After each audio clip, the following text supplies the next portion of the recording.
যাদবপুরের ছাত্রছাত্রীদের ওপর যেভাবে অত্যাচার করা হলো বিপিপির তরফ থেকে, কিন্তু সেই দিন যাদবপুরের বিধায়িকার যে সুর ছিল, আজকে সুর কিন্তু অন্য কথা বলছে। তিনি এখন বলছেন যে এবিভিপির যারা এই কাজ করেছে তাদেরকে টেনে হিঁচড়ে বার করব। বিধায়িকার এই দুদিনেই সুর বদল, কি বলতে চান? না, এটাই তো স্বাভাবিক। কারণ এরা তো শিক্ষার উন্নতির জন্য আসেনি, এরা শিক্ষা ব্যবস্থাকে ধ্বংস করতে এসছে। সব থেকে বড় কথা, যাদবপুর বিশ্ববিদ্যালয় বা বিশ্ববিদ্যালয়, যে কোনো বিশ্ববিদ্যালয়ের আঙিনায় এইভাবে তো কেউ গেট টুপকে ঢুকবে না। এখানে তো অ্যাডমিশন টেস্ট দিয়ে তারপর হচ্ছে ছাত্র হিসেবে ঢুকতে হবে। ফলে উনি ওখানে কি করতে গিয়েছিলেন উনিই বলতে পারবেন। আমাদের আজকের বক্তব্য হচ্ছে, সারা দেশ জুড়ে একটা আন্দোলন চলছে এবং এই আন্দোলনের মোদ্দা কথা হচ্ছে যে শিক্ষা বাঁচাও।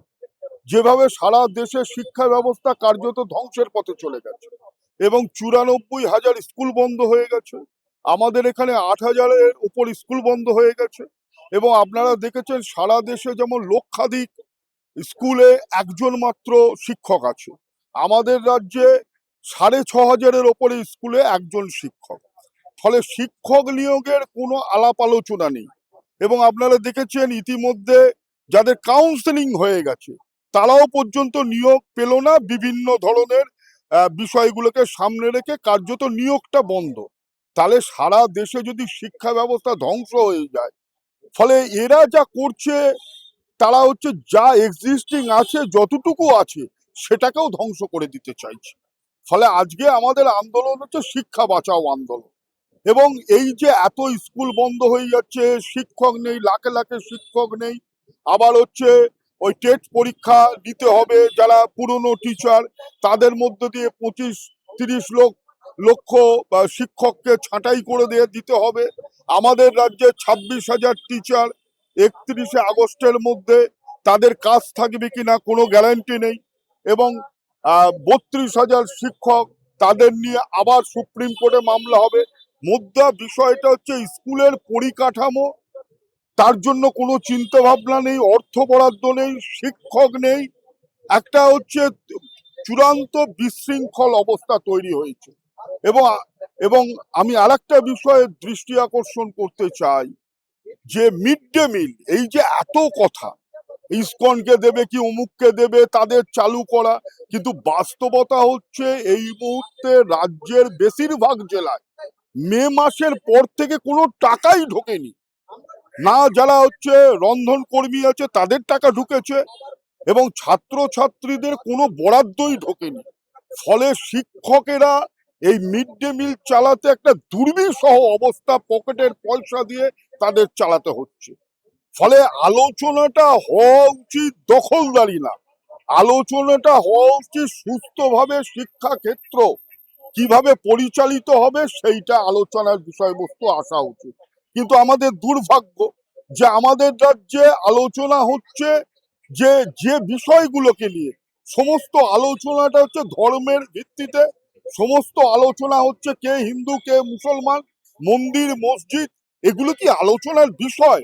আজকে আলোচনার বিষয় হওয়া উচিত শিক্ষা, আজকে আলোচনার বিষয় হওয়া উচিত স্বাস্থ্য, মানুষের জীবন ধারণ, ন্যূনতম প্রয়োজনীয়তা।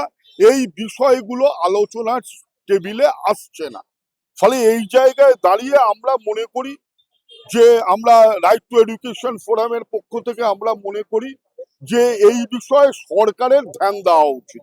কত বেশি স্কুল কলেজ খুলবে, কত বেশি শিক্ষার প্রসার ঘটাবে, কত বেশি এডুকেশনের মধ্যে মানুষকে নিয়ে আসবে, স্কুল ছুট কিভাবে বন্ধ হবে, শিশু শ্রম কিভাবে বন্ধ হবে, এগুলোই আজকের সময়ে আলোচনার টেবিলে আনা উচিত বলে আমরা মনে করছি। ক্ষমতায় আসার আগে এই কথাটা বলেছিল যে আমরা এলেই আমরা এই সমস্ত ব্যবস্থা করে দেবো, কিন্তু দেখা যাচ্ছে সরকার আসার পরেও শিক্ষকরা রাস্তায়, ছাত্ররা রাস্তায়, এবং মানুষের যে নিত্য প্রয়োজনীয় জিনিস, চিনি ডাল থেকে শুরু করে সর্ষের তেল, সমস্ত জিনিসের দাম বেড়ে যাচ্ছে। অন্যদিকে মোদিকে ভগবান স্বরূপ সাজিয়ে তাকে পুজো করা হচ্ছে। আচ্ছা, এইটা আমাদের দেশে যা দেখছি, এটা দেশ বা রাজ্য চলছে বলে মনে হচ্ছে? সরকার মানুষের চাহিদা সম্পর্কে যদি উদাসীন থাকে, যদি হচ্ছে ধর্মটা একমাত্র কেন্দ্র হয়, তাহলে একটা দেশ, একটা জাতি কখনো এগিয়ে যেতে পারে? জিনিসের দাম বাড়ছে, সেটা আলোচনায় আসছে না, আজকে মানুষের যে চাহিদা এবং যে প্রতিশ্রুতিগুলো দিয়ে এই সরকার এসেছিল, কোন প্রতিশ্রুতি রেখেছে? 200 ইউনিট পর্যন্ত ফ্রি বিদ্যুৎ দেবে বলেছিল। অন্নপূর্ণা যোজনায় সবাইকে 3,000 টাকা করে দেবে বলেছিল, তখন তো কেউ যোগ্য অযোগ্য প্রশ্ন আসেনি। বেকার ভাতা দেবে বলেছিল, বার্ধক্য ভাতা, বিধবা ভাতা দেবে বলেছিল, আমাদের কত হাজার নিয়োগ করবে সেই বিষয়ে বলেছিল। এগুলো কোনোটাই আজকে যদি সরকার তাহলে এজেন্ডায় না আনে, তাহলে স্বাভাবিকভাবে যা হওয়ার হচ্ছে। আজকে মানুষ রাস্তায় নেমে নিচ্ছে, এবং এইটা আমরা মনে করি যে একটা নতুন সরকার, সাধারণত মানুষ তাদের সময় দেয়, কিন্তু সরকারের যে অ্যাক্টিভিটিস তা হচ্ছে মানুষের সাধারণ চাহিদার বিপরীতে যাচ্ছে।